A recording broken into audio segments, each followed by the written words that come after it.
Ken apriama mo a honorable Ken ayi ni ti se oba obehwe ma party executives no so monima benyam no na fe na obi person de asokwa be da no ma chenchena omo ayo mo pataku nom di nwai ewe de edra om ho ena mo ba se nwai na mom no enye nwai enom suban enom de ba na mom no pataku fi se onyanya power ni wi a say 2020 no on be kan san sem ni bi he ko si say enti why krado a men so my krado na sem ai wo ho no se ndie san sem de me ne le ya kwaku amunda ten be di hu nkomo enim chief executive bia ye bi sai ho this is omo aha ana sem penifo omo a mutie ye no former president ku for time na the tumima DCs no ma award contracts and so ene na abanti a so assembly purpose we bibia ya award contract no free in crime ena aba assembly ho ebedu assembly ho no na ho ntete a so mtete nyina no no matete ni nyina dada kransa contract no adwuma na timi abedu assembly ho na why na ye in charge of sa state institution no anasa assemblies no yemi say won say contract hwan no mu no de ma wo e won kran ansa contract na bedu assembly ho to yes anema we no mo award contract ma contractors eno mu kununum eno mo namfofo nom eye adwuma ne wie no mu nyeska no hode ska na oba no abro 500 cedis abro 1000 cedis no abro bicycle or promise you moto so they bro na fa adwuma meanwhile ono de sika kese na nkasa ato ne ho e wo fi one ne ku na busuafo e di ho dwuma enti se oye party chairman a Nigeria make us shine your eye so ye polling station executive a shine your eye position bia wo occupy your party ni mu bia no bi wani na George opoku amponsa ne kana se mo se menhwe akom e ma wo timpo na akom no e de tipuye enenam shaibu atenase te quick yenko nyakofa Ken Splash emra ye ba ne ne lo yakoku amondate atwa commodity ne so shaibu akwa safa mejo so bibi abokode bokko na so bokko mi hwe ni ma wada pa me chara 9 sa e be dada adwuma na ani je na be ma woni me de ma na minim so na wo kan ho odin sa o she ne ya dem rante akra no hey me ko di echi akra na me na hukuru lawyer da from 2 days enya na ko die freedom kra kromu be hia no o man uniform papa ya ne nante nko no anante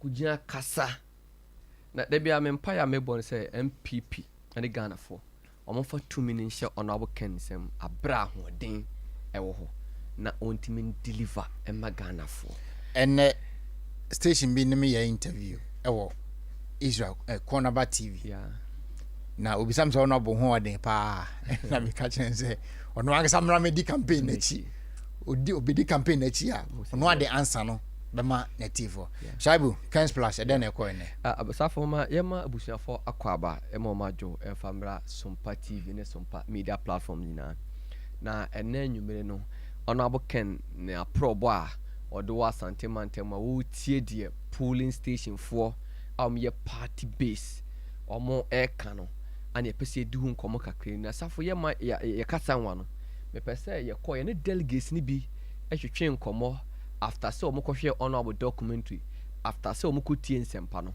ye nko tie die omo kan ye ba be say so is it true say honorable Ken will instigate delegates no against the system and na say the delegates no epe and wa boss nti yenko fa sa voice ni video we emra Mavis we delegate me woman organizer of that sample good dia de na mama wo gidi and I say wo the plan no aboken na asem Kennedy Agyaponge de me plan asem chere say oye no nonsense man oye no nonsense man ono ma wo me ye de wo pe wo ne party your own says na chere no be ha chere Kennedy Agyaponge so ye niam bebre e de one for aye ni ya de ya ni mudu you been to me can do that so Kennedy Agyaponge be me pacho dia ntina so wato aba ma no aboken aso kai no atoma kuma so eti Kennedy matu mana na akuro obi bia no baba bia be na asa ba Kennedy bia matu mana dia na so wato aba ma no aboken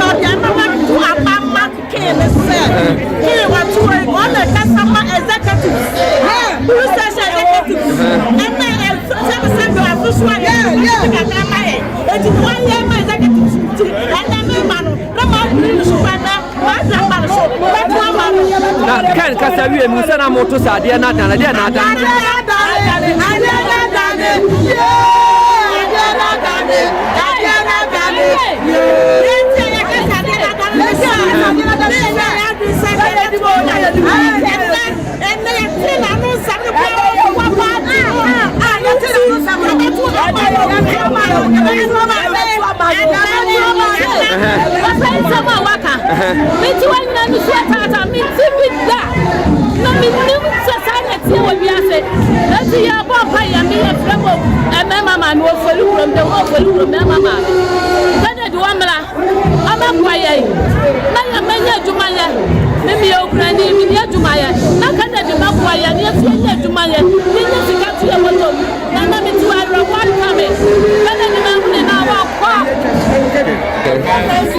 no nonsense. So I can't show me.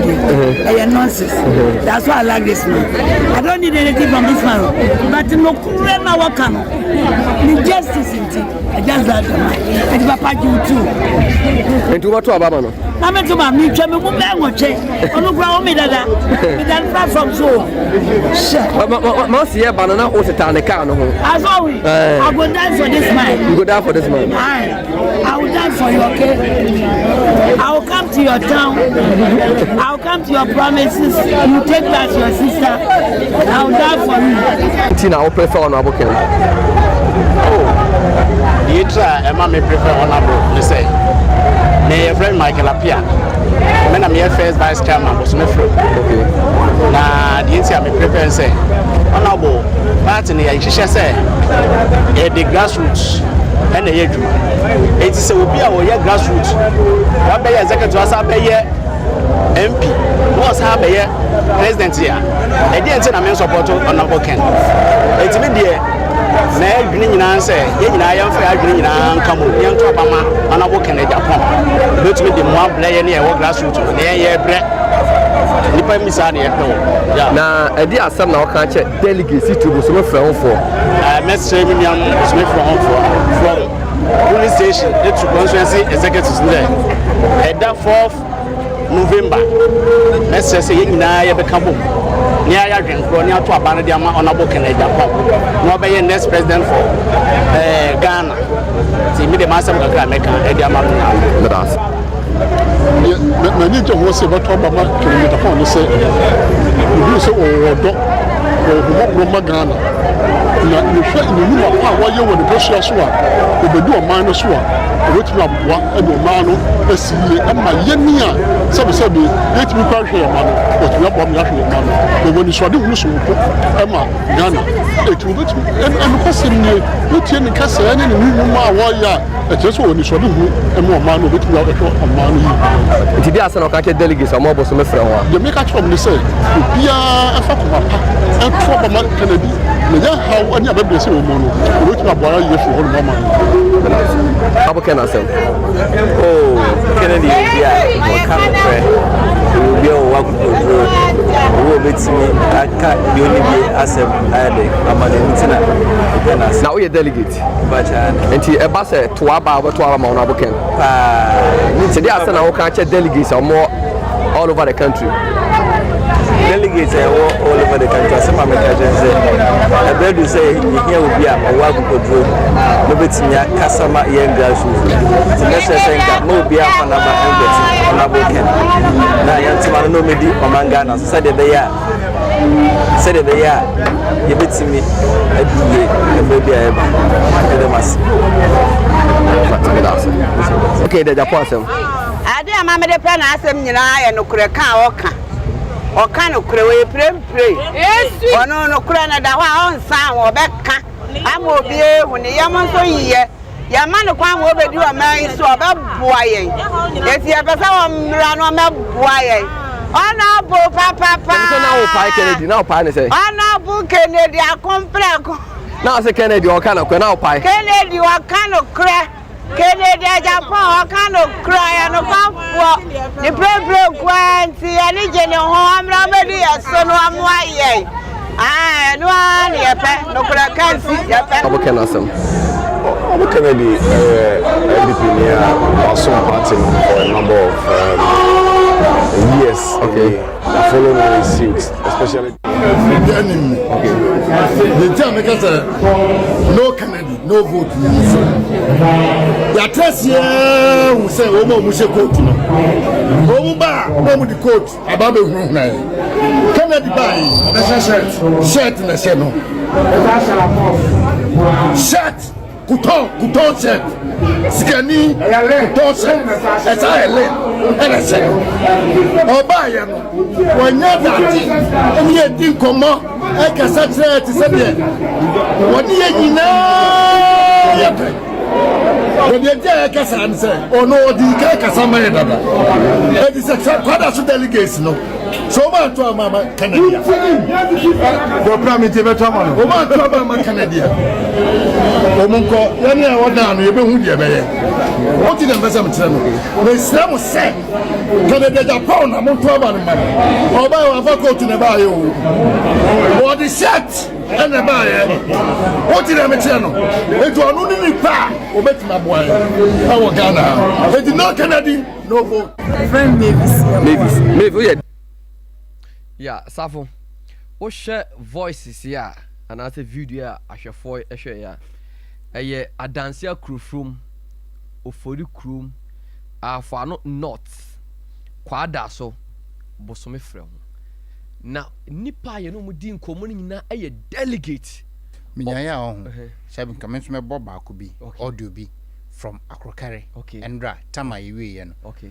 Se yentie Endra Akrokare honorable kasawi ya okono menama mi dimika ekofomika na mtese maame no ene delegate ba ko ekasa ansa me de ma no tum nessa no me sei wa man ska ka sintini ma no ya wo so to te bi la ti bi la mi 4 years atu Omo ba. me ba wona na ni jono kula na se wo ni na na bi me du man my work will move. I didn't see the one to be country who satisfied you. I don't know if you can get it. And the woman and your son, your woman, now the old parliament. Nothing will let out of banana. So move or move room with Scarmaco Trauma. Nay, who blame it Scamagia in the moment to mount? Who blame Scamagia the far? My opinion who said, you will yap on me.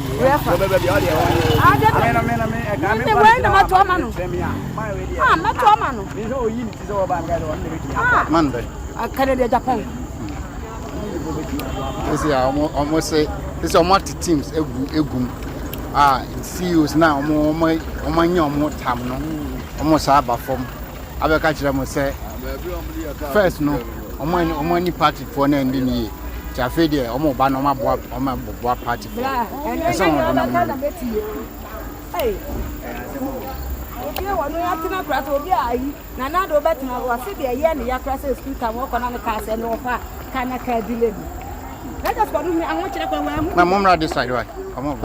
Wa mu anwo kire da. Na me matina obi atina na. Yeah, Safo. We have voice here with the yeah, me okay. What say? Obi kura say na kata na hu kire ofa mu ni say oku school na kai de. Ese na omu disika na ma omaji adi na omato abatia. Enti enne wo ye polling station executive na anwumre wo na meni wo edi nkomo. Hwe abato ye kwakoto no 4th November no. Eye hwe wasetenam as a polling station executive na to aba. In 2016 MPP can say ye ho kire anti-polling station executives yen contribute 50 cedis to the political party MPP. Ama ye nyina ye ba ban mu 2017 Oman fiye. Oma chireyem. Oma me komadiye. Enedie. Yesan kwa kope. Flag. These ministers na safo. Oma ma ye jumanye. Oma ma ye sika. Oma ma ye duene nino. Oma san base san kwa toa nipa wesi na mimi minister no masa atena ho. Na safo most of the constituencies e koy no asamba akopɛ no mo ka cha no aboken. Wo mo se oye bold. Where the first girl na ye bold near from boss this dance akrofom na. Was him honorable Ken oye Mr. No Nonsense man. Lady baako na near Fikakra from Ahafo not. What says am my way oye Mr. No Nonsense. Ofori krom force say oka nokore. Enti honorable Ken oboni din a yesi papa we oka nokore papa we was on semfon so ba bi adunu. Honorable Ken say aye PhD Patriotism, honesty and discipline. Na saa die we wobetime agina so de abuma ya. Guess you obi a oka nokore. Na wa kukuduro, unsuro nipa, emfa se wo yere, emfa se wo ba, emfa se wo busu apani, na mra no endin bedi. Under honorable Ken presidency, emra be ye mra. Asotwe be ye asotwe, abasobode be ye abasobode. Ento ye MPP polling station executive, de ka che enanwumre ni say nipa baako pɛ ana obetimi ama wadwuma aye. Eyo honorable Ken. The other candidates ya safo omo nam air promise adwuma no. Ye obi wo ho a ni cooks aban ne tua ne ka. Ne driver aban ne tua omoka. Ono aba bi odakwa aban na ma ne ba bi ti. Shaibu baako bi wo ho a ana bi wo ho a. O is chief executive. Yes. On nam air campaign because you are promising say e be yen na running mate or vice president adinti. I know you are too sure. O cancer office. O institution. Wow, the contract in yama ukunu. Yes. And a ukunu na ye contract no. Answer na contract be do as se mensia as swame ha and a contract na say ba or the money kun dada. Se baba ni a prepare contract aye bi assign bi awie na de aba se nipa ne be school dan swame ha ye the contract na money kun. Ti ni kun na be ede nipa be po bi aba be si no. Na wo MC na wote ho na ye de we nyina ayew. Na se still be kwa campaign am obi a sawara. Safo we have MPP constituency executive. Me busa wo say enanwumre ye ba ban from 2017 ebesin ne. De wo say won saka as the constituency chairman, constituency organizer, treasurer and secretary. Won saka na. Won saka identity na ye to aba, ye be to aba. Na ne de ohu aba be hia party no.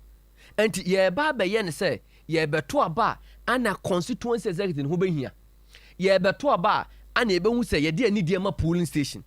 Honorable Ken and in the history of the New Patriotic Party, what make us a polling station for? Woman e tu ahene si ahene. Me dey need dey ma me call constituency wo e no mo kwa akodi nkomo. E bin si da e wo MPP mu. Enti yasra mo de wodi kan ada kanedo e di a kire wo no.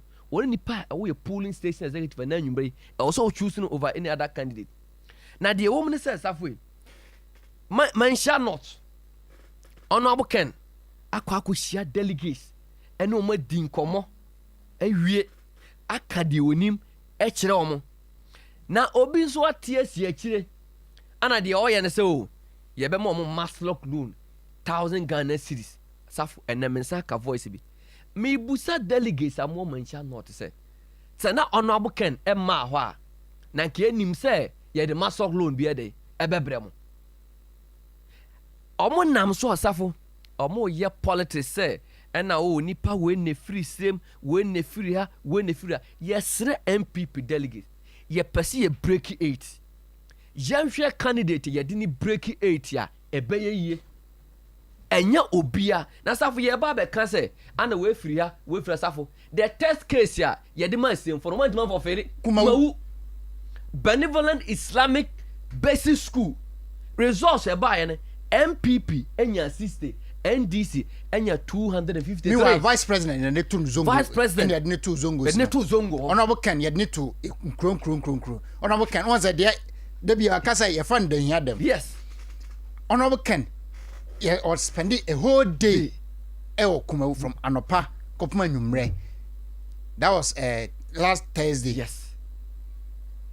And so you do final rally no. I feel na kuku down now. You say omo there.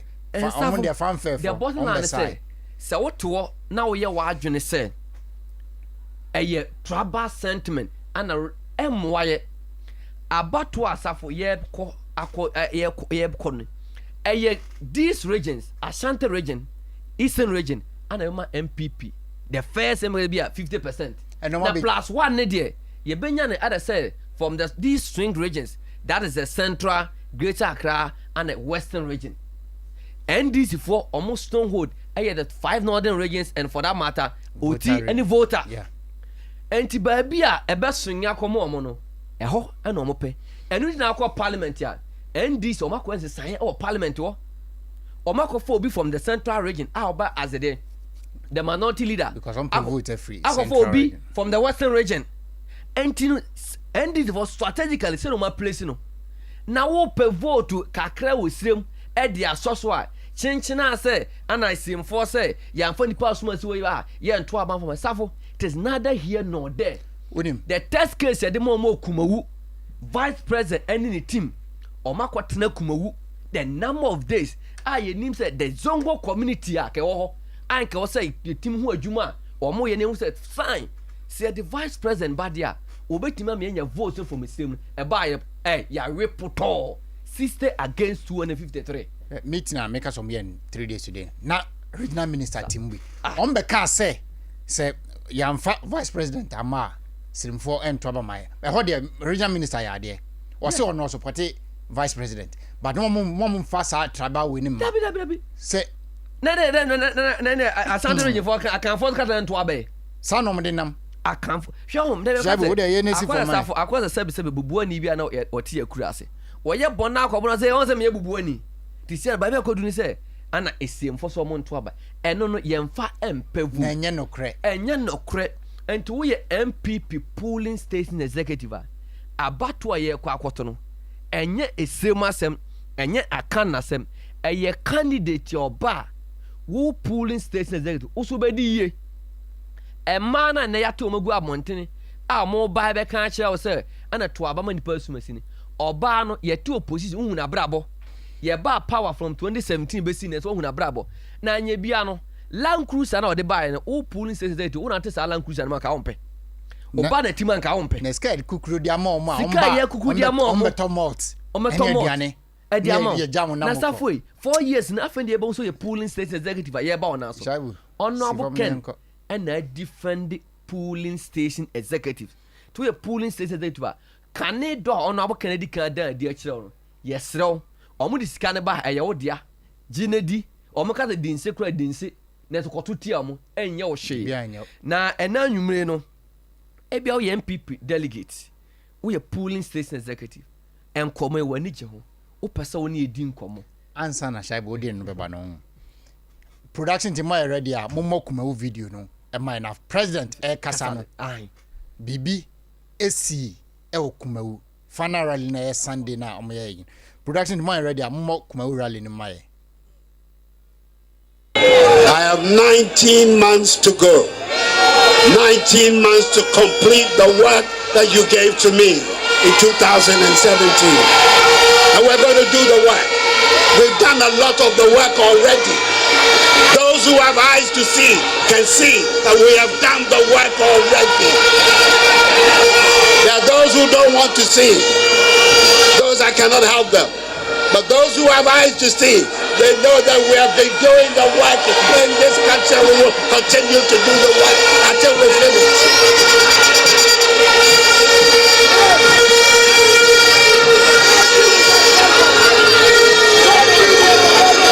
And when we finish, I'm not going to say, to form, safe so. That's our time, no so. We are MPP presidential candidate. All by the time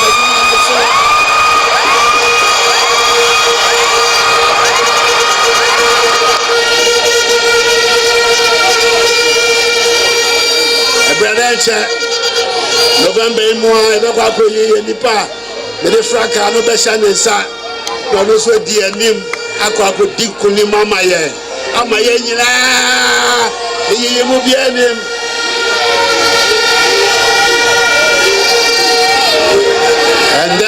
say that. So,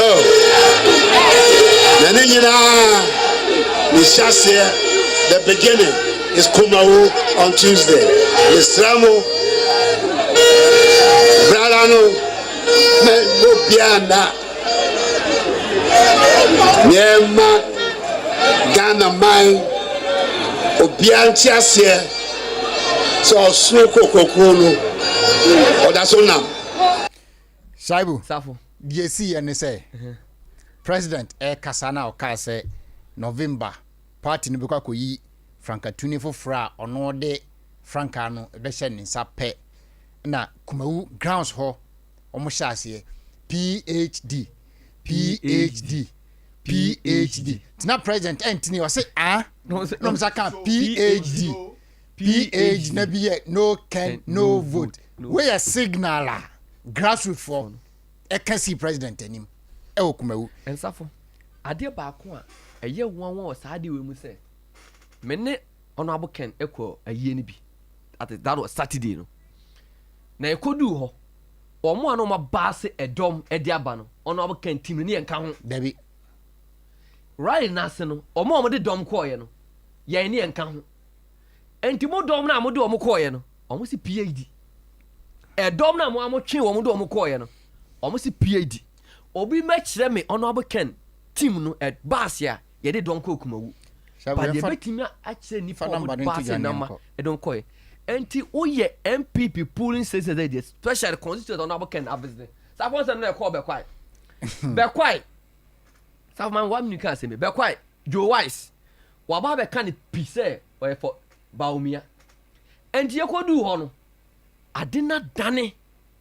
Almost say Ono ko una be che di yemfa na mra be quite force they are for Ken constituency baby no bia for me now crowd na west for me na yenko baby na mi hu there be reception say ya for me na for my call bo so me frɛ MP e kasai ye kodru the no na ye first constituency Jacobu MP Janfi say polling station for mon so Ken mu polling says before Monso came endorsement be na chewu. Wan kada munti o. What's the polling station for Monso Ken mu? Bosome fra o MP say Ken ni nipa obet ma hwe o man so. Abi enwuma manye biaye.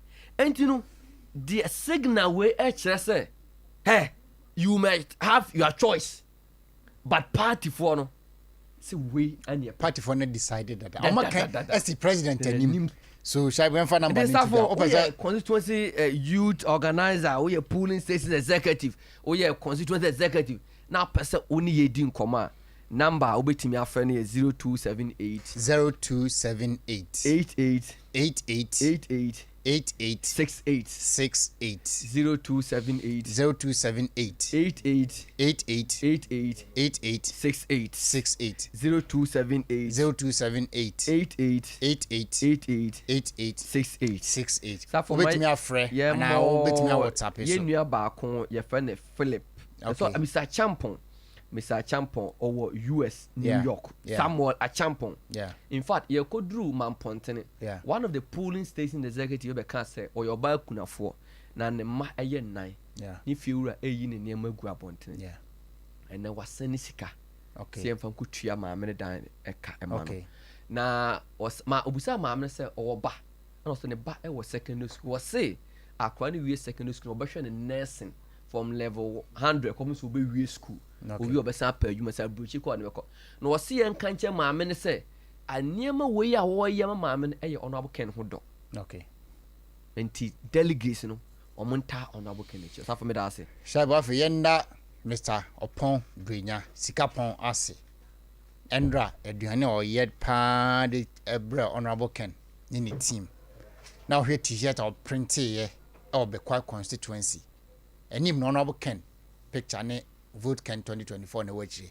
and I chiro matre #Sikapon for Ken Agapong 2024 ti Mr. Opon Brenya wo US nyame onka on production team ready yanko break no answer break no aye be kono nana the late Nanampadu ene enyomtofo akuku da mamu Ghana ha no honorable Ken ehu omo asetena mu no odomo to payroll so abosome bia otu omo 1,000 cedis a month na no mo hwe ho eya nyoma honorable Ken nti production team are ready a yenti enyom no ye ba na the lawyer mo aba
adofo nom nyina keka ho eyema honorable Ken if we say honorable Ken esi omo program bi ase na nkomo mu ni di ye na omo asetena mu no etache honorable ehya ase ase utu omo ka bosome bia na oma obia 1000 cedis anye we mu nko aho omo dawson but emre nti yentimi mo bo mu nyina yentimi fo mu nyina di ntudwa enti aha lawyer e bo nwum no lawyer kusi asa wa di osi na num se lawyer kusi ni masasa afi ye beba yensem ne so nansa na no yemfa na asema empanifo bi nana ya kisi High Grace Construction Limited almost chief executive na say owner eno no na papa yi ade ne fie asi ho a ono kan ba aha ni security for no mom kan ho nyina no ho no mkoswe papa ne fie omo anopa ewia anwumre nti nana ya kisi High Grace Construction Limited say na me nshirawo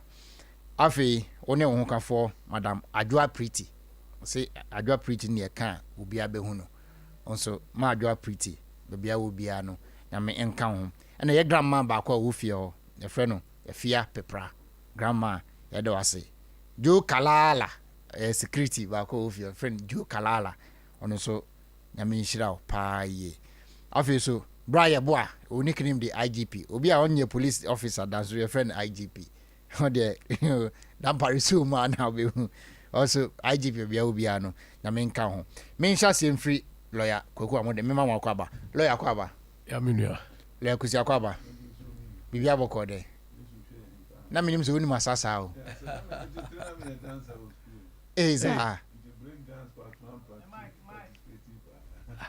oh sir I was a dancer. Wow. OT time, no easy. Okay.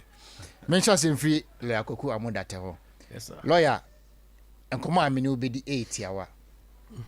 Your chief executives be, deputy ministers be, ministers be, MCs be, omatiagum enam tribal politics. Say NPP delegate and trauma vice president not national and twaba. Omo de say vice president ne qualification ne say of northern region. To say yehwe ho ne to abama no. Na yenhwe chief executive ni fo ni bi. Na nado bae wani mu hwamo. Wadi masisi key positions. Munya position no ba ko mame ba ko bi owom oyenkrani. Na ansana ebe oba award say ko time na assembly members no and say DC ni MC for no mo utumi so mo award contracts. But nado amre so maame nkrani no take over no ente sabium ono award contract ni free nkran asaba tisa we party chairman we party executive na hu project bi o constituency and asa o district and I call bede see emfa ma na wanya maame no e de contract na mane na for ni kum omna ye contract ni nyina omna gi ni nyina ba wonya kukuduro because of a vice president DT wonya kukuduro enam and watch 500 cedis 1000 cedis motorbikes adema chairman and the party mpanifo say omukoto abama vice president lawyer. Yes sir. Your take.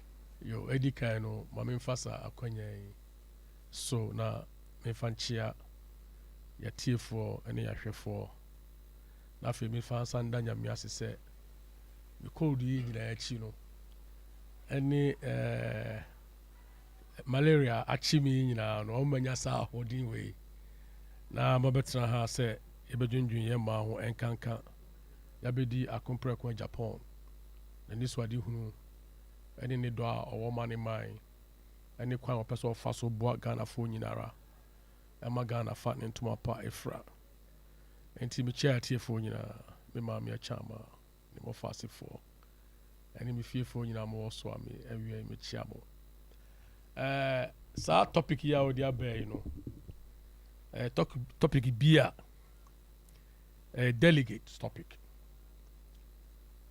nika no se nyame ama unyansa obeka ensem bia any kwan say sebi oka and I say baby I drew no prapre within the party prapre within the party and I also accompany kwa Japan ye camp no so no we don't believe in say ye work to a fin egu womo a ombese ombetu franka emma MPP no empese ebe kansem bia ebegu womo ho fi se ne o se chairman sabonsu kan ye se umpo obi asem a mengu no ho fi no ye no it has been our belief and it has been yen ya dia ye gina so say ye de yen kansem boni emfa obi ho na mom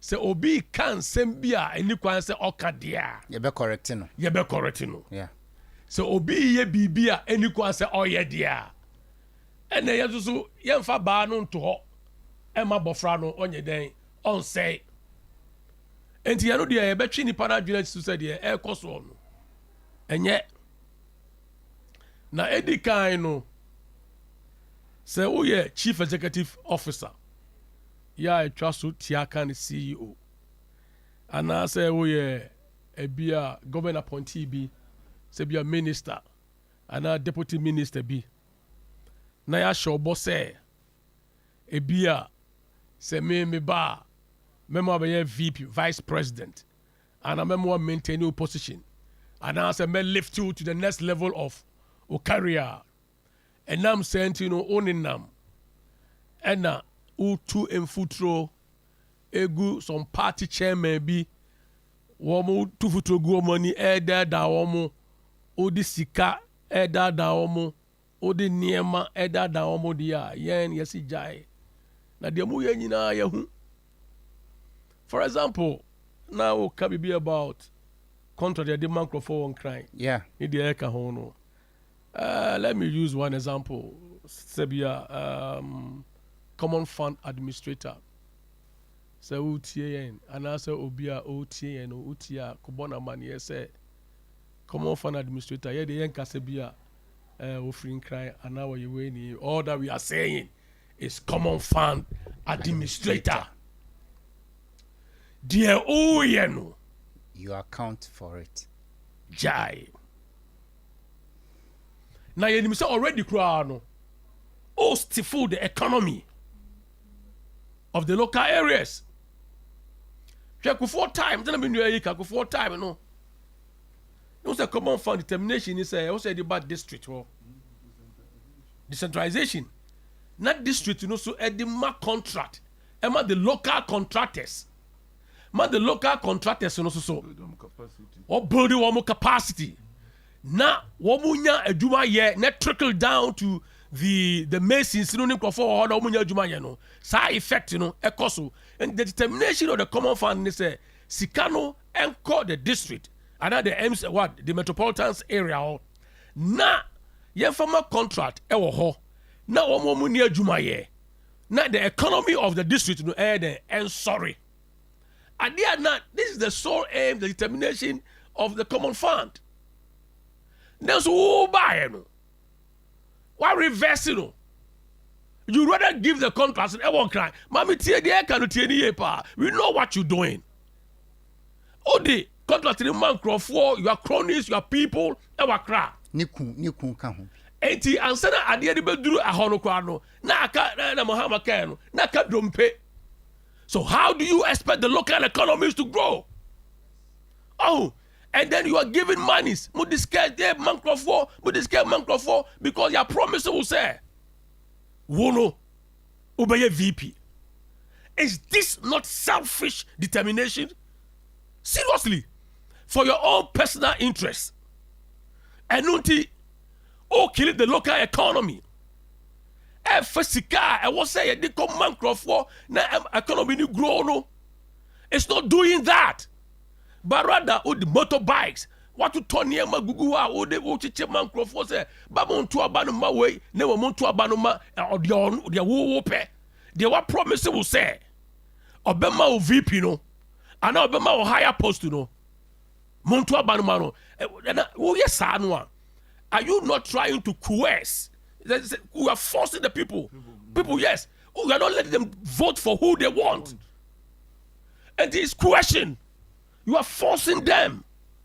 Jessica, not talk about way. Jimoto, not talk about way. Mama, it is not good for you to do that. And to be about position like that, you believe in democracy. And a democracy just a manipulate expressing on choosing to be leading on by on the will, not under duress. Under duress, they say. Ebiane say we dey contract microphobia, ye dey kwase wa, ye dey hurahura nipa, ye dey sika microphone, what on ye magu. We know all this. We know all this. But we are not saying them because a party back home. But when you push us, we say, yeah, can you say, we want this election that I continue. Masa, enye idea bia, yes, I mean, the can be bow team, I was the prior bow. My idea, I fair. I was say money fair because what people are saying, you know, they are a man for a pen, and there was a man for a choosing. A bassa to lead, you know, say leader a man for a pen, you choosing. That's what leadership crime, and very easy because the almost paid almost aka. You know, better be out on bediso. Almost the will, almost kasa, almost kumamu, and a dog more leader, and on the bay juma. And unti, so we are mammy.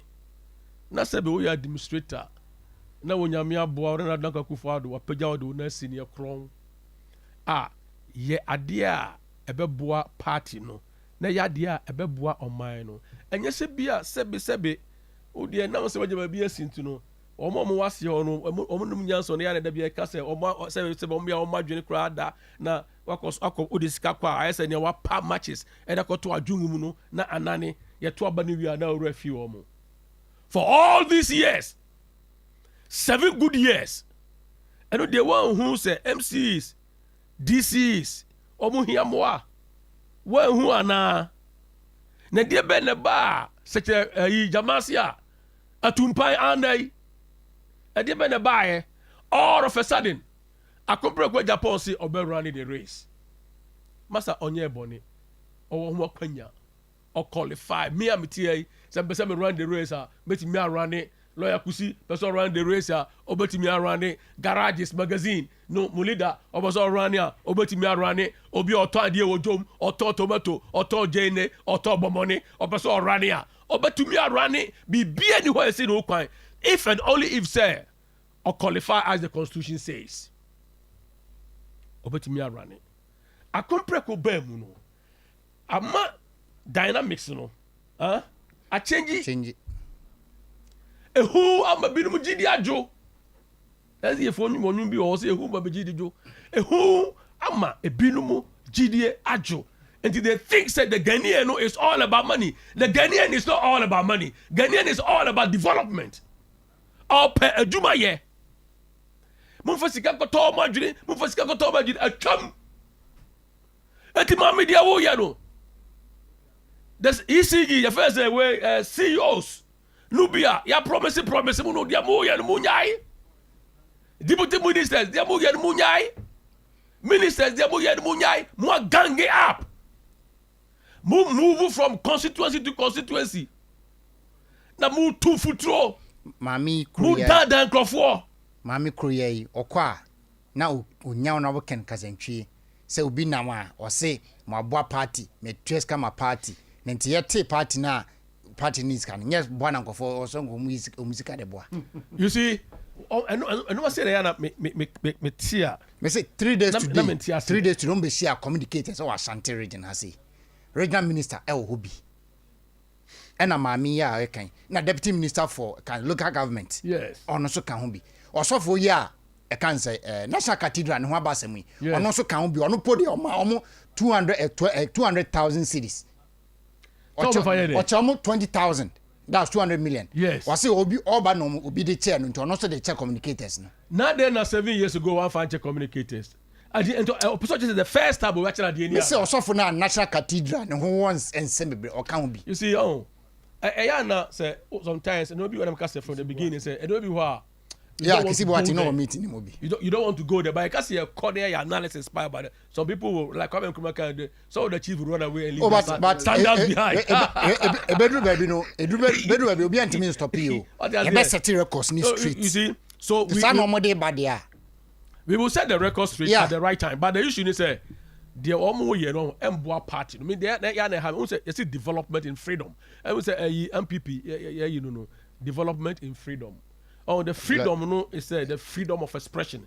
The freedom no say jamo obian choose the oppressor obedini so. Freedom no interest for obi anim ya form. Fire form. Oh, e ba na say obi defending him. And the dignity of man,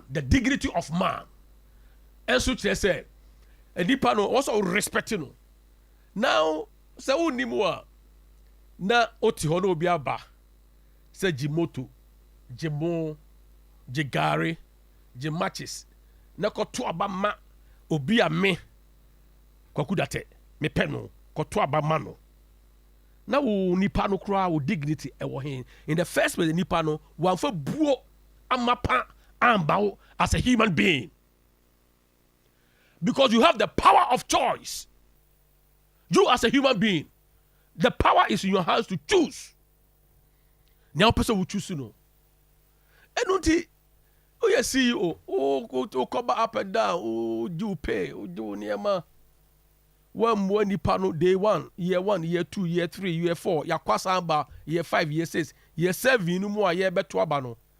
And the wakaya who said, no man be was see ho. Yani who here. Na papa be a what a see ho. Yani who here. Because that time the remember what would hear me remember. Otia hasio.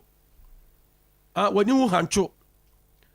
Ote your friends race course ha o tomato ni jena agye wo ho ni meka ensuo to wahye socks ebo no nko a unu nyame ene ukru ene wo ma ene na mo sofa obia ankai o uti totro mu kura ko beta nwi ni e pamusi nche na posi ni turu 9 no turu 9 ni e pamusi nche no namu no okọ because why late okọ abosu tentai or air condition mu unam kwa ho o to ade Tatra blade, yes, Rob. Oh, Tony, Sani Manima Winina. One Kaiwo. Afraid they were basse, beji. Nako to about one cassette to Manu, to Obama Obia or no pe. And yes, you see. Sabi, I am Quasiabu. So, I think this woman must be advised. Common fund administrator, I think he must be advised. Yeah, no, Yamaha, but we are just sounding a note, say, and near mana, we know it. And one day, we feel your car, Namwako, Namunam Yachi, then Sempa, or Noba Compreko, Akanoa, or no air tone in Hono, or no air marketing itself to the delegates. The delegates no, Monshen Mapa Maye, Monshen me track record, Amaye, Namonto Abamano, Mosumo Qua, Namosumo, Mumbeka Mon Sempa, actually. Delegates no na da compare kwa kan na mo try some punch host was more point in the crowd so no you're wrong na mo di atro na mo di intro for adam mo John Dramani Mahama on the say do this time you do no cre any atro any no cre efrefra say the be ya nipa de beto ababa mo why are you doing that community must one single policy bound beba yes nya bida and so but remember says can so am dey check phone jana nya musika o mine sika one day you will account for such disbursement now one day whether it's MPP whether it's NDC one day mobile account for such on and date into and they can you say you can they're listening to and hallelujah and next year 26 May and then a nomination yes binu ko form there ye be fire there nana ye fair say na don ka jemi adomoni or the national executive say and ye starting for nomination ye be boa akompre ko Japan your 1 month gap and say bia na ye nko fire ababon ka say ye di agro e bia o kira mo ye nko fire ababon ka say akwaro o ma ye beba something say be ko fire we have a now 24th of June to pick our nomination form. And they've been picking the nomination form in a grand style. Now, you say, Honorable Ken campaign, Asante Region Belanche campaign. emre no de bebe what you say e be picking in a grand star na menua there was the CEOs I'm coming back to them the CEOs what you say the deputy ministers now omo form gang na omo person omo sue amount for minds to where their interest is known wo bunye din na omo ntie e form ho the omo kan na there was some omo bobrim ni say majority of them no omo wo ho kumawu majority and then a grand the first grand finale of the rally no yes no more ho no omo nyina ho omo tie form na mo hu how agia no change it from first to second. Who the second bona hu ya. Say agia was so say you pa my now when the president was talking then the voice was so confidence and determination no kasa after o say mrena so 19 months now me be hand over the baton na to MPP ni na to na change ehwa the tia na say omo share entire enya honorable akompre kokura entire na the masses na atwa days na animachia no the tia na so mo see PhD no can no vote the voice of the people unim dem then president anti ti was say yes ehwa na the tone e ba form ehwa na tone just say the tribune de na ekoso na kopo na nim me de na meka production the more video nim biom the voice of the people production team already ya mo kuma video nim biom etubiaba onyamisha munyira akoba go I have 19 months to go 19 months to complete the work that you gave to me in 2017 and we're going to do the work. We've done a lot of the work already. Those who have eyes to see can see that we have done the work already. There are those who don't want to see. Those I cannot help them. But those who have eyes to see, they know that we have been doing the work in this country. We will continue to do the work until we finish.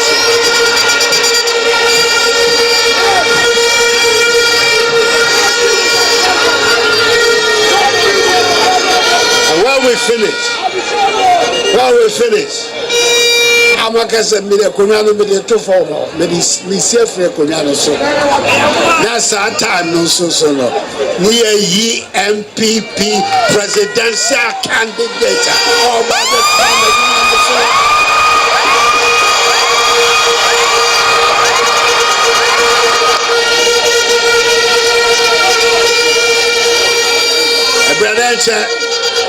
November moi ebe kwa koyi nipa me de fraka no be sha nsa no so di anim akwa ko di kuni mama ye amaye nyina yi mu bi anim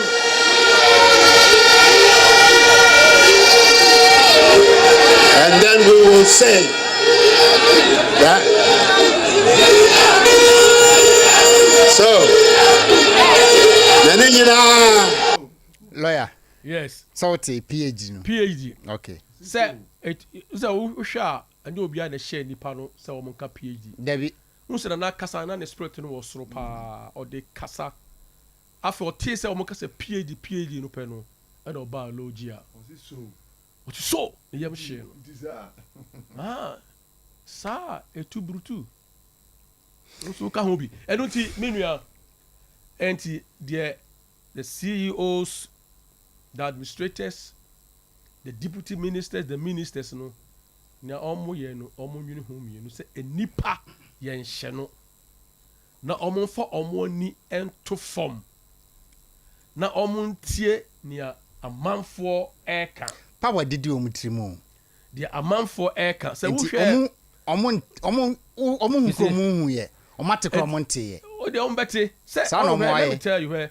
most of the I don't want the word revolution in pesa word no but if we are seeing nyina no ya na the downtrodden omo a ye feel say omo ni bie omo a ye feel say omo ye less privilege no say un neglecting and someone omo ka ya na normally no emma development emma say we are say because we are see a Ghana ha ba bia be ko bia the listening to a compreko starting from Ejura all the way I call ending of Formina and Ray hwɛ sɛ wohwɛ videos na wohwɛ interviews ya yɛayɛ nkurɔfoɔ ɛne nsɛm a nkurɔfoɔ ka there is one word ya ɛfa baabiara ne sɛ yɛpɛ obi a ɔka nokorɛ Endra baabi a bɛkɔ biara yɛsɛ obi a ɔka nokorɛ lawyer Endra for ɛka asɛm bi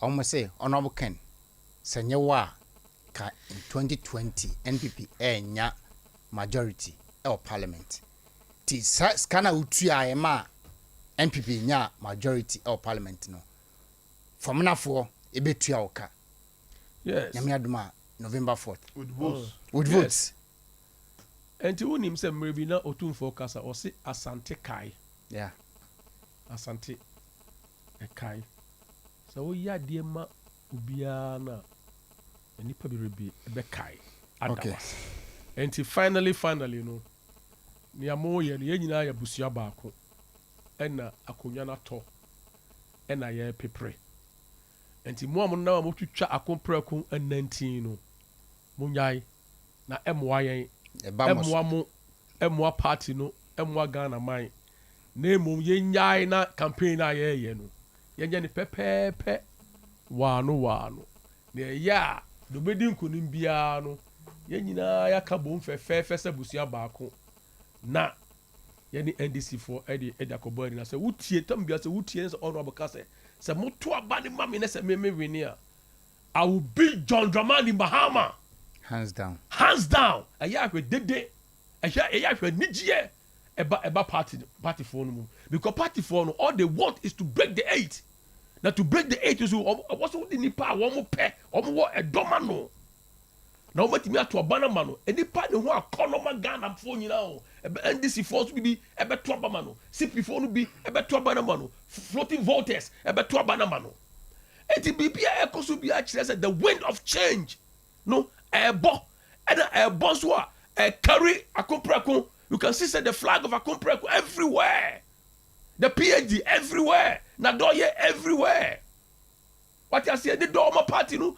everywhere is shown baabi ebɛkɔ biara obi bɛdi ne ho adanseɛ hwɛ John Kuma mi wia na mama allow senior councillor akasa John Kuma de asema John Kuma kan ya ɛtɔ makoma so paa ɛne sɛ ɛwɔ wei yɛfɛ ne sɛ adwuso ɔse party ni mo a ɛwɔ no enipa bia wɔ wiase a ɛwɔ sɛ onya mbɛnta ɛwɔ sɛ onya obi a sasɛm to a wotumi kɔbɔ nabaneɛ ana wohia mmoa a wotumi ba wɔ hɔ ɛma wo mmoa na NPP party no yɛ ɛwɔ hɔ no nyinaa no enipa bi wɔ hɔ a sɛ conflict ɔhaw bi ntawtawdie ɛba party ni mu a sɛ wɔn sɔrɔ gyina hɔ na sɛ wɔn kasa na ɛde asundue aba na akomprɛko Japan ɔka saa nkurɔfoɔ no ho ɔka saa nkurɔfoɔ no a sasɛm ba party ni mu a wɔn tumi sɔrɔ gyina hɔ ɛkoma party no ɔka saa sɛ wɔn gyina hɔ din nam sɛ ɛnneɛ ɛyɛ no korɛ hwɛ from 2008 bɛsi wo deɛ ɛmfa sɛ 2016 wo sɛ odivotu Net2 TV odivotu Oman FM odivotu Ash FM ɛma ne kasae saa for the party kɔsii sɛ ɛyɛ dɛn yɛba aban mu 2016 yɛbɛwe ne yɛ 2017 yɛsate sɛ yɛbu aban yi ɛbɛsi nnɛ ɛno nti no ɛwɔ sɛ yɛhwɛ nnipa no yie na me nua ne nsɛm a ɔreka no ɔwɔ message ne message no soso no amanfoɔ delegates no wɔn tie na wɔn gu so tie timamufoɔ nso ate message no hwɛ ewiase sometimes yɛse ahwɛ nipa nkasa o eduru ma bi a video no kura oyi wie ya na ɔbasa to dwom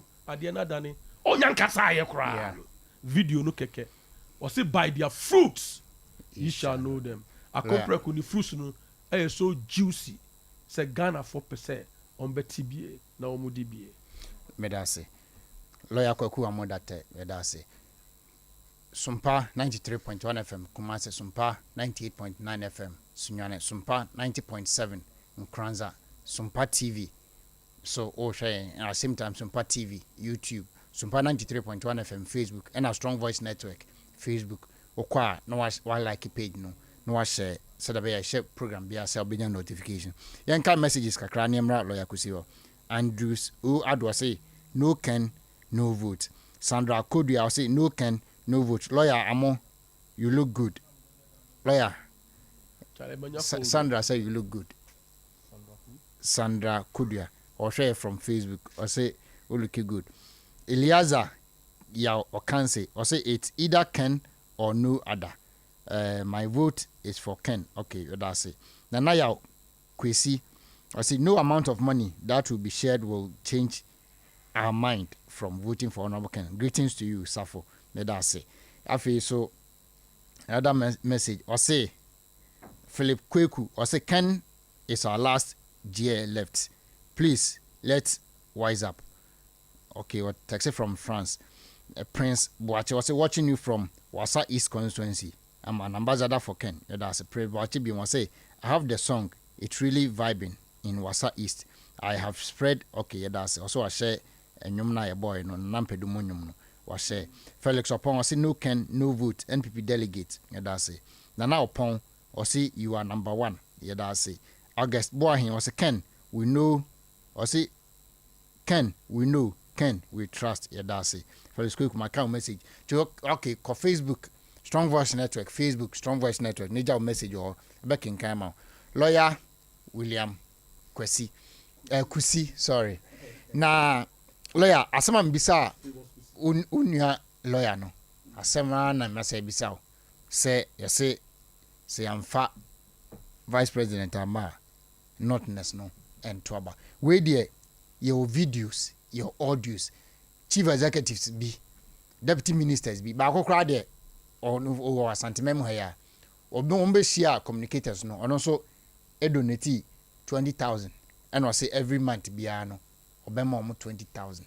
party communicators no I say vice president communicator party communicators no okay. So omo pese omo be ya adwuma because omo be share omo e de omo ade srede to omo ade srede ne say omo ko ya adwuma emma vice president and na osofo no e ka say all ba no and obi che no 20,000 and to no so dey che communicators no enti lawyer yetio yo medase ndi ka menchia papa bi aboboya okay ose obedonate motos ama honorable Kennedy Agyapongo hine Japan campaign okay na ose menya call no the management obedonate nti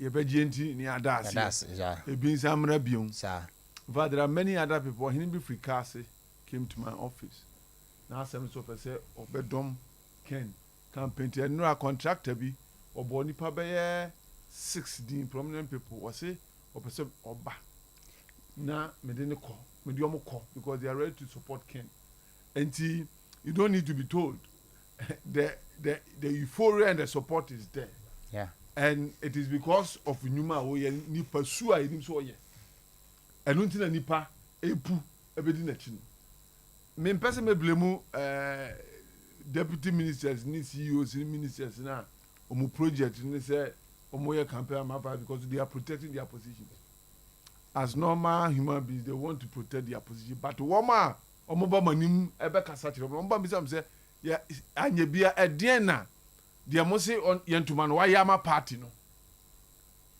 enti yentuma no otimi ka mi bia at is a bend dia akobra ku ka dia say ne na mato ama no na mom omu ba na so msi sika na ye de bre mo na mom mon tuma vice president no metoa adidie na odin so a reject him because that is not what this exercise is about.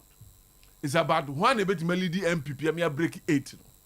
Number 1 one so na leadership qualities are sebe Ghana be your mind yenya privilege enya nipa subia sada ene woyi ni ho adi opese oboa ma oman etumpon. That is what we are asking for. And it's all ba na so mbe chiche sika de monyi ni Ghana fo sika so fo sika ya de che no be che wa ya do ye nyame hira no but it should not be the basis for voting over to abana hwede obetimi break 8 no. That's what we are talking about. Now to address the question specifically, no, I think question is about yes is Yantuama vice president. Not necessarily. People of the Cremophone 12 Northern Muslims, no. and Islamic Muslim, lineage, yes. no, Omon Twaba, Yeah. Emma MPP. But Kumauso on an in charge of I can't say Muslim communities. Exactly. But you see Look, miserably. but in the last election that we held, on one in charge of Muslim communities, I took time to look at all the Muslim communities in Ghana. Elusu election be and the Kumawu was not different. But the here I said the Kumawu relating say Kumawu is the latest. Having been told say on no person be partner nim. Now what me it was a small community. What me in nim akwa campaign. Na figures na bad the way it is, you know. It is rather unfortunate. Aye kokoma MPP so mo hwe yie. Because ombe be ma se enkoton no ene e beton ama se e beto se ento ehun susu aso aba. Ntu ko fa product aye enton na de man say communicators mo nkoton a ye kodwoma e beba kwa ye de ensa pan beba. Na mu yi de yen kan nipa ye ma nipa bribe so no be support a. Then know that sa papa we there you don't need to pay bribe to get people to support him. Delegates be watchful. Na me there na mo aye tu ne rounds aye any reaction minim say delegates ne be Canada ne mum to pa there Canada akompre ko no beto ama no. It is so evident. The mechanic say mom mo bibia en him omugidie. Eno na metie general secretary of the party. And I was so happy, Kodia, about the register. And he said on 3 occasions, he repeated himself, said nobody can dare remove anybody's name from the register as long as he remains the general secretary of the party. And me assure on the delegates now, and go for them, I can say, Ugo, you and himself support to a compare, you would free register, yes, support to a line, you would free. I read some general secretary Akasandra on Ash FM. No kasi so sa miensa say as long as he remain a general secretary of the party, obia ni ho betuma yi obi din. Oh, any Uti region. Endra. I say consortium chairman bako, any youth organizer bako, mama.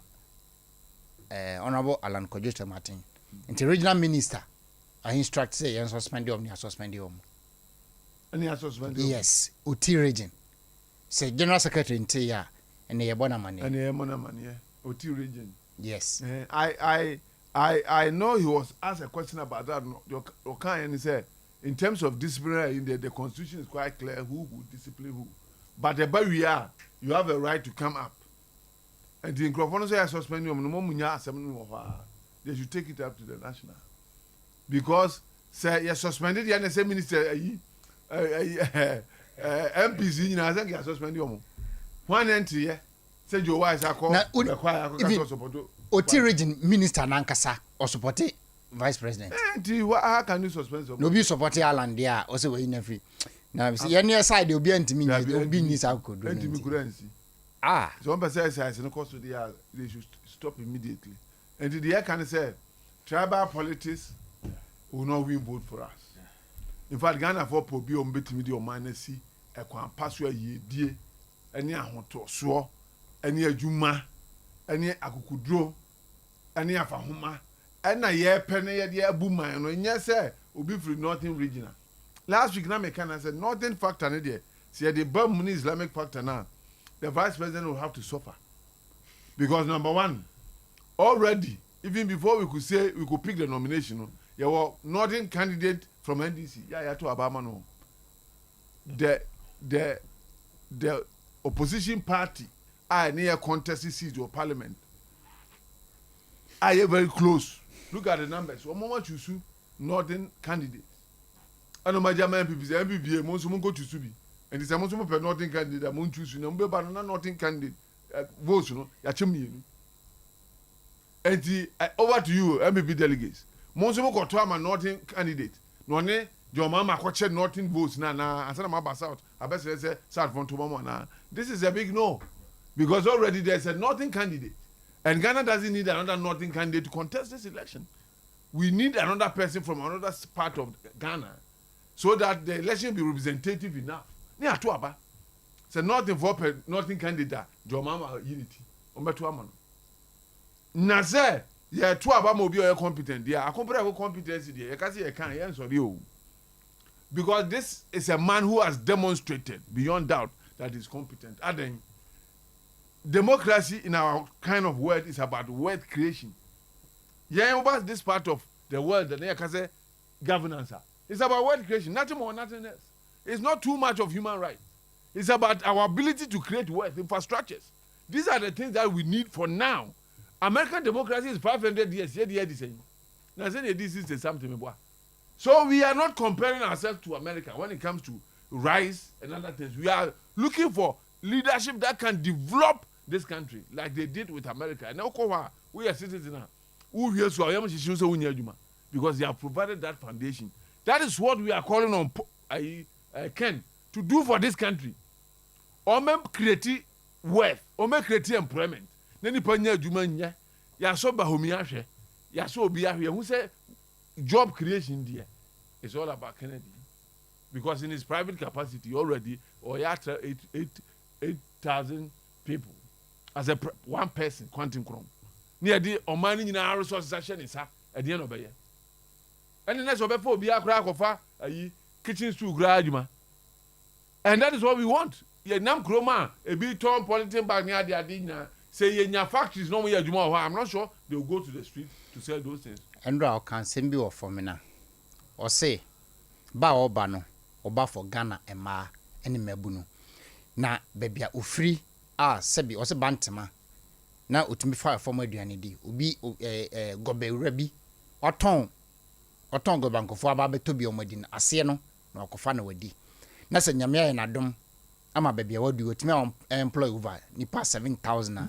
So ba no before minus seka credit nyame entua ka na onma ne hwere enema wanya nyina.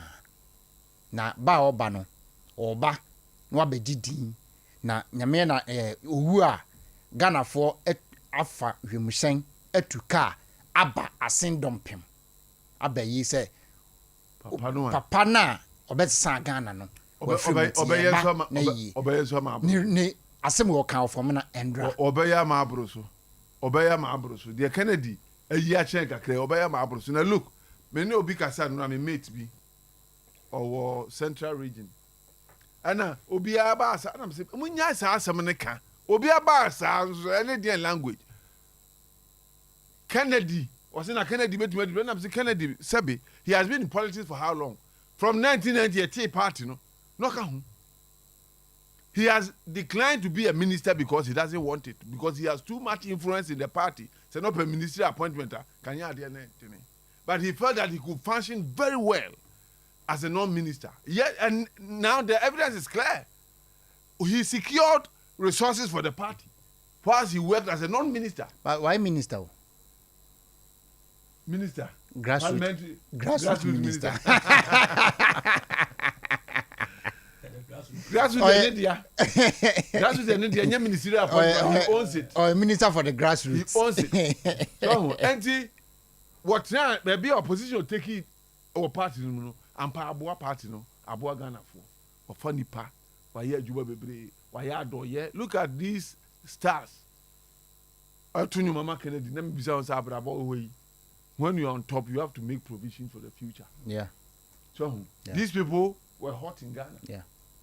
Kennedy saw them and said, Mopa and Padua Pani. Ebi Krentil.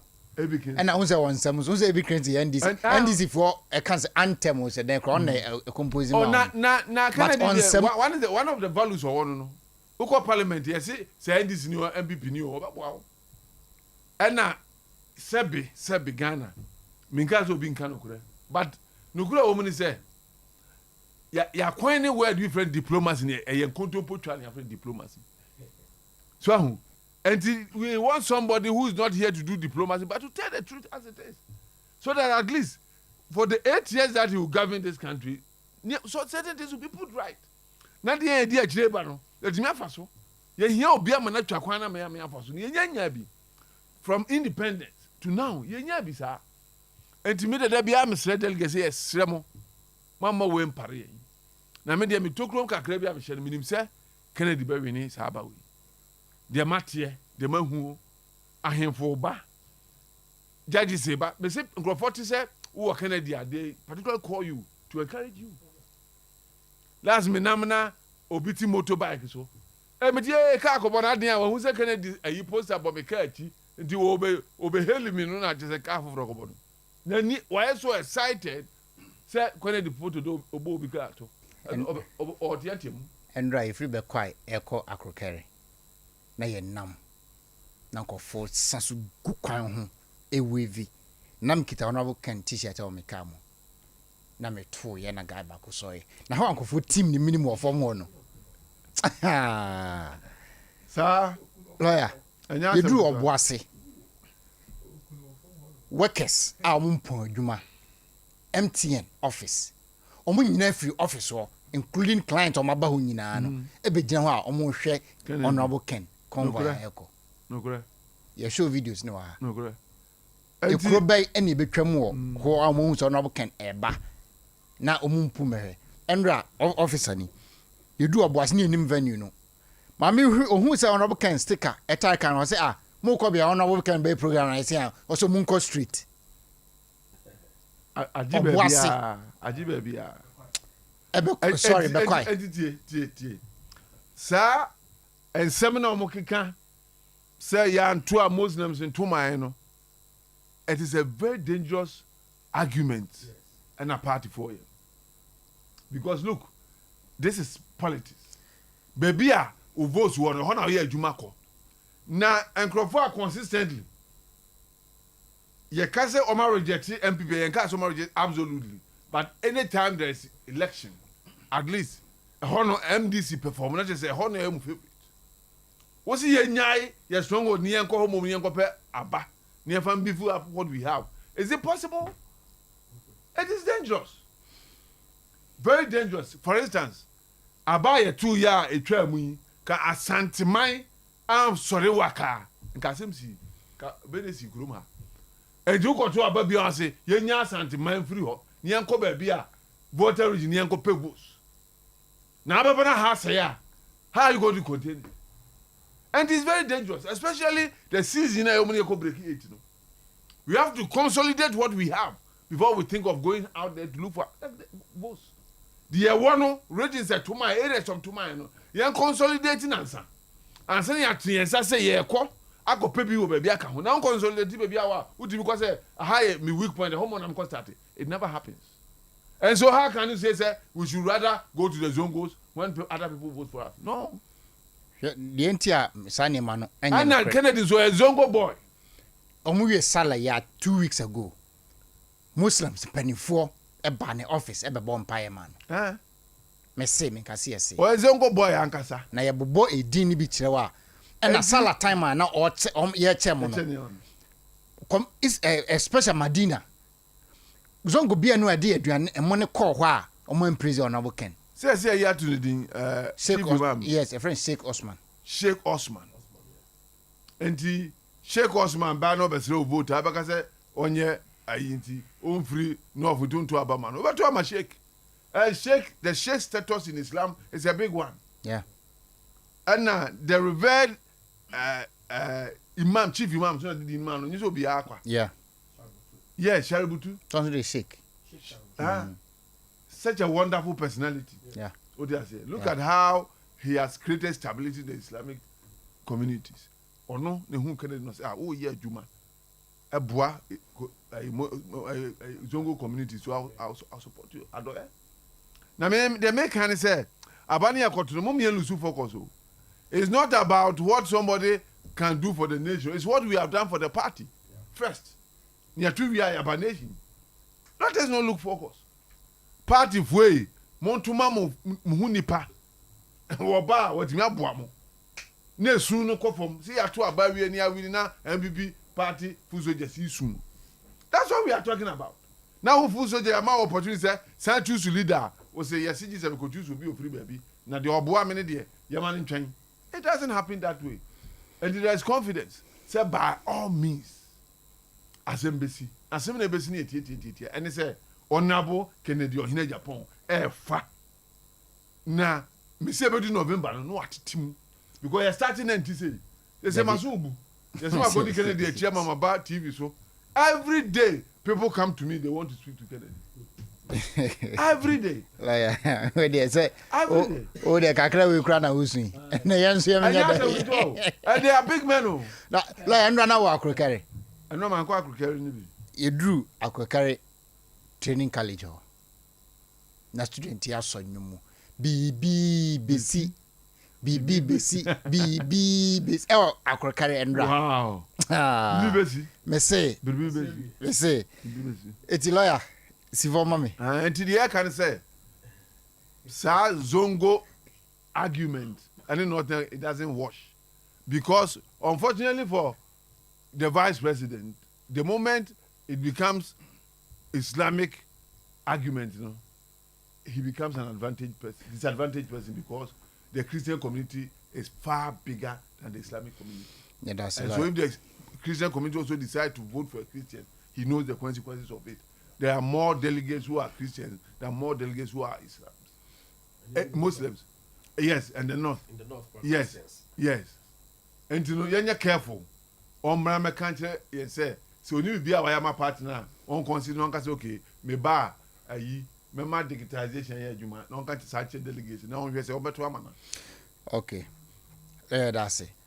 Afi omonna mo a omo say vice president and in 2012 ekojina adakam court ekodi could defend a party no nti ohun kwan ana say eno na mma no da soronko say o say odi party nanim na le a ne pese me bisa wo asem baako would sa emfatu yom de me anas e recorde NPP ministers and lawyers mpanifo bia no ibikura twa president ho hia anas ejina sa video ni so e de gu NPP enimu ase anka yentimi nko second term vice president court na okoye no eye honorable Adwo Asafo na ma ehun se abato na yeko no inwiemu abem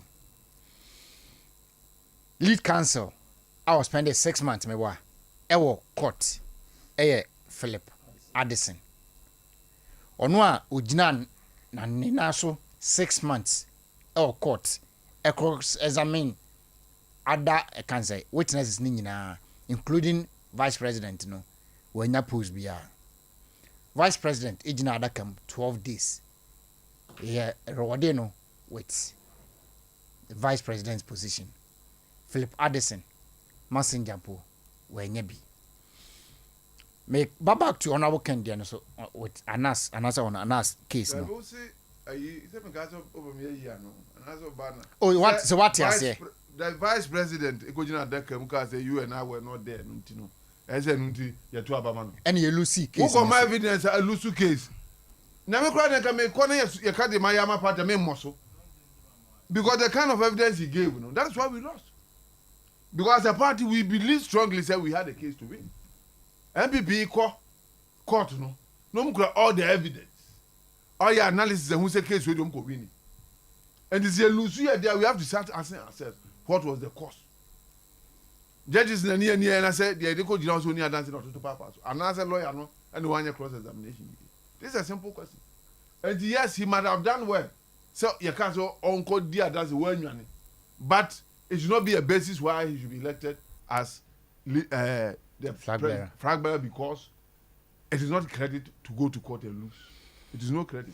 Okay. It is no credit. Now me cabbage say honorable counsel ejina mu defend the party no on Anas there no ama oje party this on a party need me win the 2020 elections. Honorable Ken eba bontin be defend the party for in charging the treason no yebubo na kabana on contest no ababa say oba be president from contesting. Yes entinimi edu no o de to which one is more sacrifice? Okay, as I'm saying about me I didn't say sacrifice so kojina that come 12 days near be say say you and I were not there. And assembly also knew judge ewo hobi you know so convince judge the entire evidence now they are ban superior to the other. Well, probably he did well because he spent time in court. minim say no be no obey say me kwa me say vice president I was surprised because there are lawyers in the party who could have testified anyway despite the fact of me lawyers as parties, but they chose the vice president and the wisdom of the president was say the vice no cancel because on one case that was okay, but say at the Bibia Bre party now I am sure I'm fan kunim de bi ama party no the Bre party no nkuguo no ne build upon na ye adwuma yie na be na honorable ntokwa awoko ye gina mu anu mom ana story na serious anka nuan no ko be blackmail party no ama so party na submit obi ani where ana stance politically, you get the point. So it was an opportunity for him, but Kennedy Japan said wo metro I cannot not to me. In fact, we lose in the first case. We are losing in land case. Yeah. It's a case we are going to lose because Kennedy Japan be say anas and losing the cases. Enti sabi vice there. I'm so near some. That's a lie. 2 minutes. Near call phone line is and I am for course. Oh, but I can come and say, say, I think vice president are rewarding enough. Simple the case no the court no crown or Lucia at least when you're 8 years with the vice president he's been rewarded. Now I compare with Japan to so or sacrificing a life or defend the party no need the you're charged with treason. Yeah. And that treason is the highest crime. Crime is SOMPA. I say be charged with treason because in since and so on say in chawuti in cool. Yeah. And then also your trial so it's a judge mako miensa. Judges miensa and a best you and the diwasem. And no money now so money now adwin call Benkromu unanimous say ampa would default the chawuti. Sa a honor the defense a compare ko ugina a defending party no a coma party no maybe a dinico gina no also a defending party no court who in a box no we vice president you're in charge of any crime even though say you lose you know you're in charge of it but compare ko so maybe dinico gina no you're charging like you be trying to yeah and can until we are say yeah and where the name kwato ho Emma party enti onu mienu pa o dey reward o onu so treason yan fa yan twa nti kura na dey be reward yeah and onya party man we ya reward no also be defend party we say letter say ye na di free party no now so what the master say this way no o defend ya reward no when treason ya reward no and again so anas case no so we hwe mu properly na anas determination is 2020 obama MPP and lose election. Yes. 2020 obama Yes. MPP no Yes. party no Yeah. and lose elections. And the compare also no, it can't happen this way. Na anas kwa nkasa na ho no onye no kwafo. Tieni yo onye no kwafo. Na nasa dia akika say oh me won lose part me say. E ho compare ko sorry. And all the evidence who watches the watchman or the Bible until say be anas to. And anas kukuru no tashiri then court. Yeah, who say what but the man here dangerous no say na anas na the target ankasa no. Number one, the president of the Republic of Ghana. And evidence are not Ojina Homa MPP or MPP president of the Republic of Ghana. Yeah. And obe disgrace number one. Or disgrace your president or disgrace the party. Or good party no to fee. Yeah. What you say? Yeah. And a nice move now no. Now within the sub-region. Yeah. Now also targeted the president of Ivory Coast. Ouattara. What you say? And it took only one bold man. Akumpreko Japan said no way. Say man one person or no. What ye name be a who? Hey, Ghana. And put you. Now many people been lose your lives. one person that will enter into the judiciary. The judges are lose woman.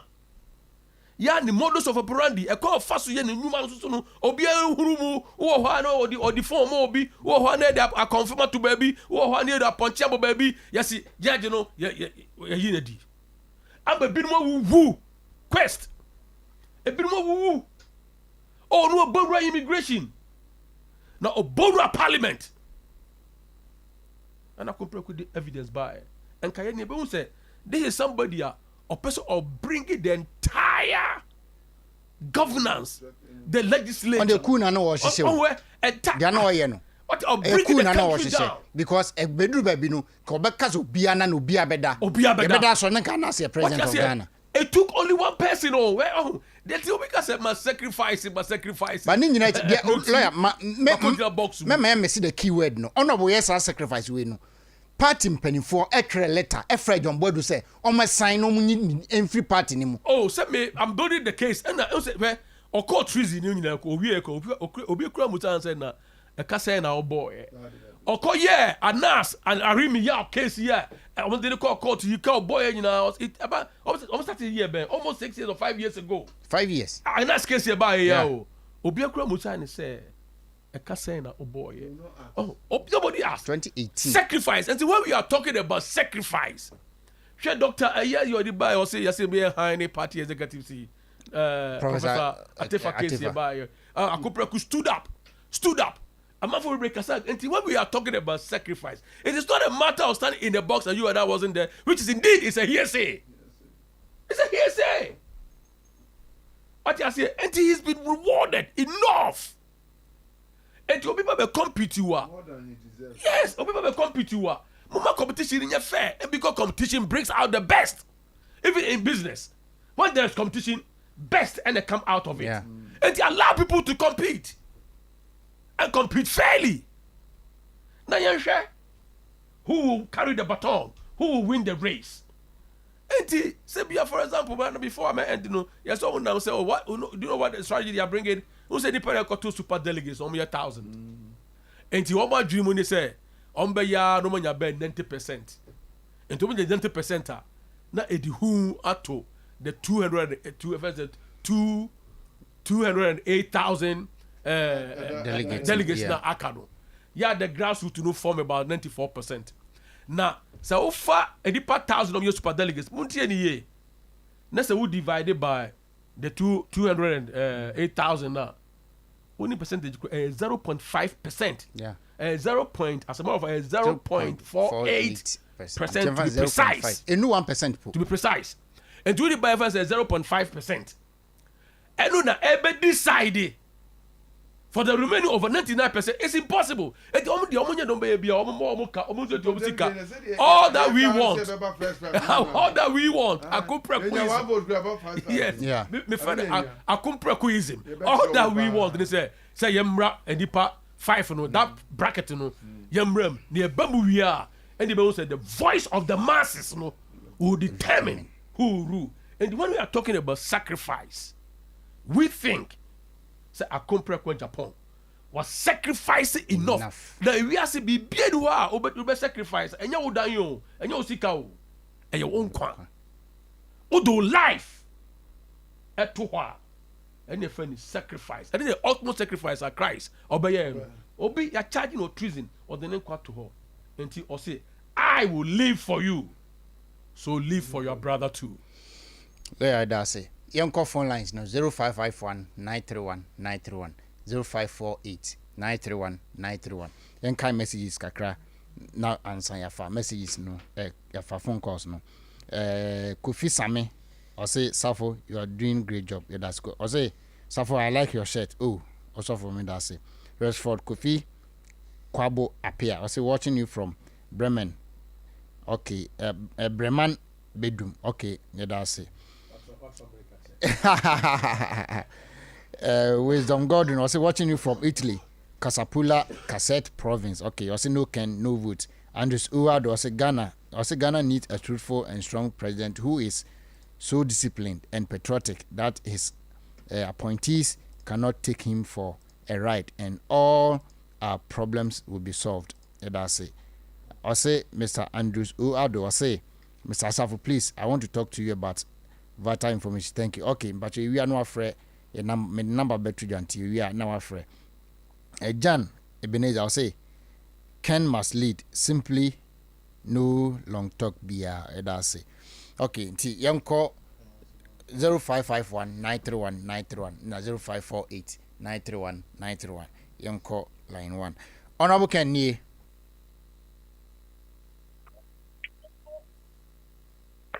Yeah, that's good. Me bacha udin baby akase free. I'm a cassette as for Mampon. Me bacha udin. Your friend I could see. Mata kwesi yankasa. Your friend I could see.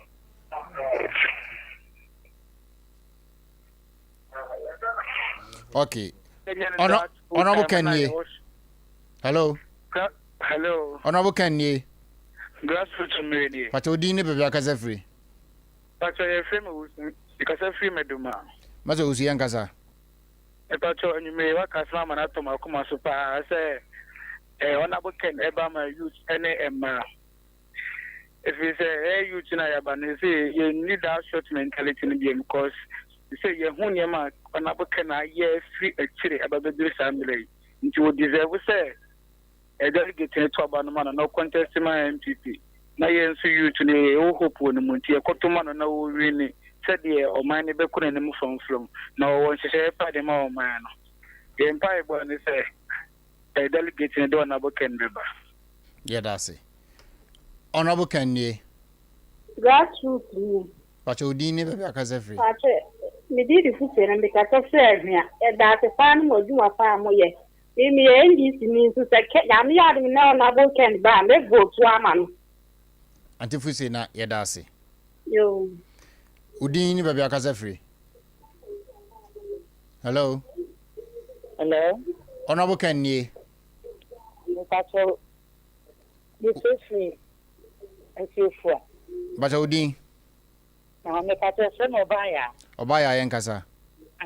Me patrol. I had that my Ken. Why you be pa? You feel you ma pa. What you be cramming for going and be present. And Marco, you woman, no, dear, no. If I had dear papa, to say, the someone they get for one two man of Omra, no bar, you're much to cry, you're much to. It's been near to my young see and one of you good feel. You want to your papa, and tears some of my daughter, man. No minimum one of your campaign year, pa. Minimum year, TV so baby, I am real from us here. Your campaign will see it. Edmin na mo so wo mo tutu aba no so nti promo nyere mo ho a no mra no ba ye mre wa fo ye ma benya adwuma ya mre so ye ho atoye ina ma Mama dase. Honorable Ken Nye. But if I mass, the Reverend Coco. The Rose. Mass, the Reverend Coco. Real mass. Okay, bacha yentio. The question may delegate from Coco na honorable Ken Eba Coco masa.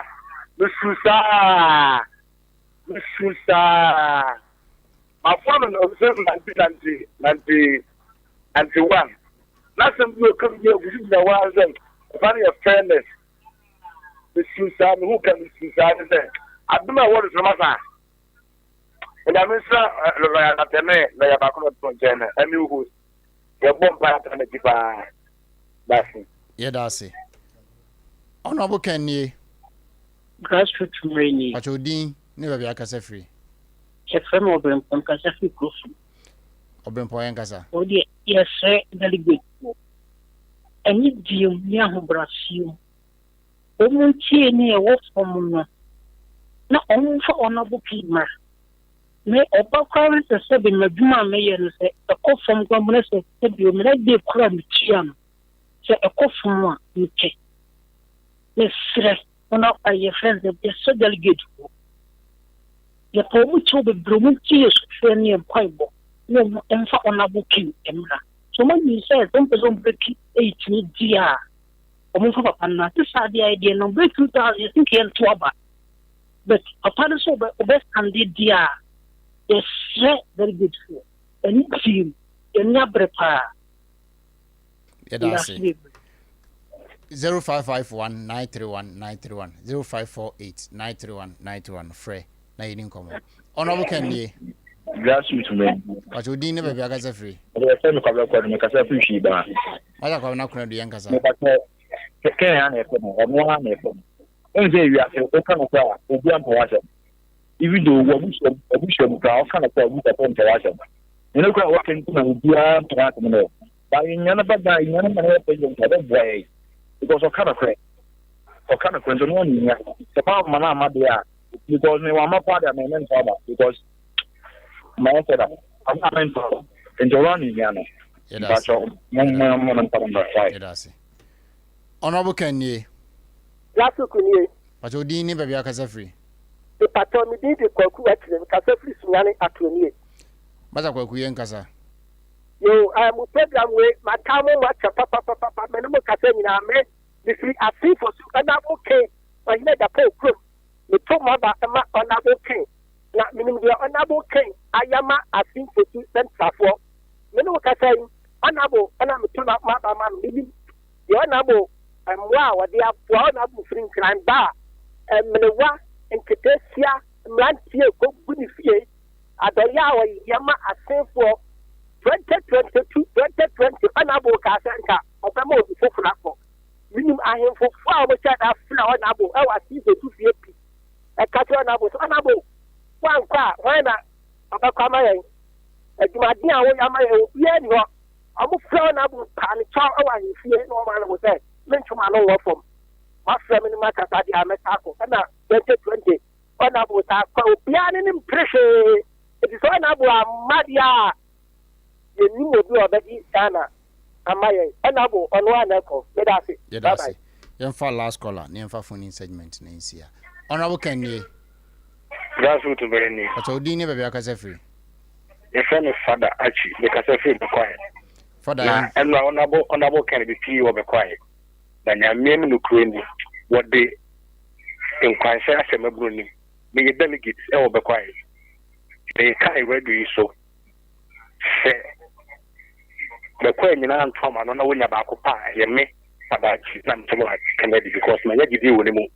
Now, Bruno, a ray, a shitty. Where then so the next president of the Republic of Ghana. Madam Amen. Okay, my producer say in for last call that be an I acquire by acquire ladies money. Honorable Kennedy. Hello. Honorable Kennedy. Grassroots news. But you didn't be a casa free. You in casa free, everybody. What casa free? Everybody. Okay. But you ain't you. Grassroots news. Hello. But you see me on who phone ni mo why? Me nti TV na radio ne so. What is that? Do yeah can I say? You have 40 voters in the city ya brava to. Say o man fakan amadia nya de say you have 40 voters in there. You ring na actually mu. Enti say ya fana amadia isi ya nyi say nto ba you to me tie. Kono an ye na fa so ngo Ghana ha de ni da so anu. Nim say we ebri mu. Kono an de bitime aboa ye Ghana mabunu no. Damase. Yes, you da say. I had a phone segment besia.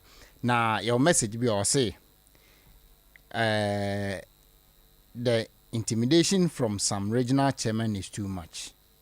In the Volta region, the chairman has asked delegate to take a picture of vote cast and present to him after voting.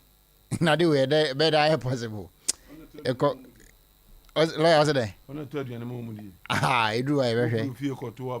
rules you say execute ballot.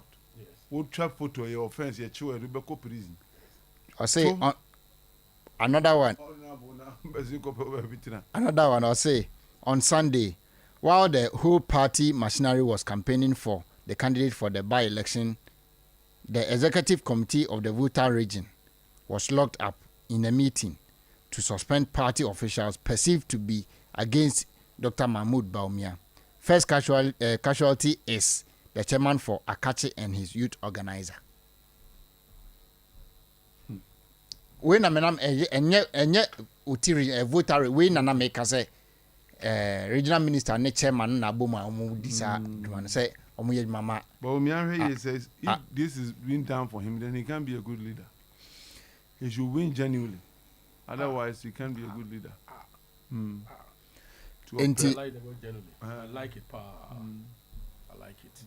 Enti nyame adoma revelation bebre na lawyer etuyefo, but the fact say yasem say na abo bia nchi abo bia anwe no so nche say wodi obi anum ebeyi kwan no mo baby almost say oni susu a fa nko Aprinkin makro yes yene de what the buy ni say vice president e mekan ye enti no ye nka no ba na chitafo no ma be kan de ene ye se be address wa do ho ba bia no ni ma ye wo ho beba. But let's give people assurance. I can't say yeah man for assurance say and then na ye nomination and until within the month no Akompreko Japan and the team ever pick it on nomination form. And to ma obia found to dream say yankof and the yankof fan on say Akompreko omba obeba platform. Yes. Akompreko ankofa dey just with oh no dey kwade eno kwade NC aha nya dey dwumadi no ebesi na Kwame Paloga o hwe from Nkran Lea Kwaku Amodate yedase Lea William Kusi news for na uremo. Yes, your friend is saying a BSC will get a MPP muda. Say President Tari Obiachi Amiako contest. They played the same role, but they lost miserably. They shouldn't worry at all. It will happen again. George Opoku Amponsa babia will be an Chakasi Ankoma Foster Asari babia will be an Chakasi Ankoma Mote Shaibu Nka Munia Ohine Kofisafo and a Mitina Jum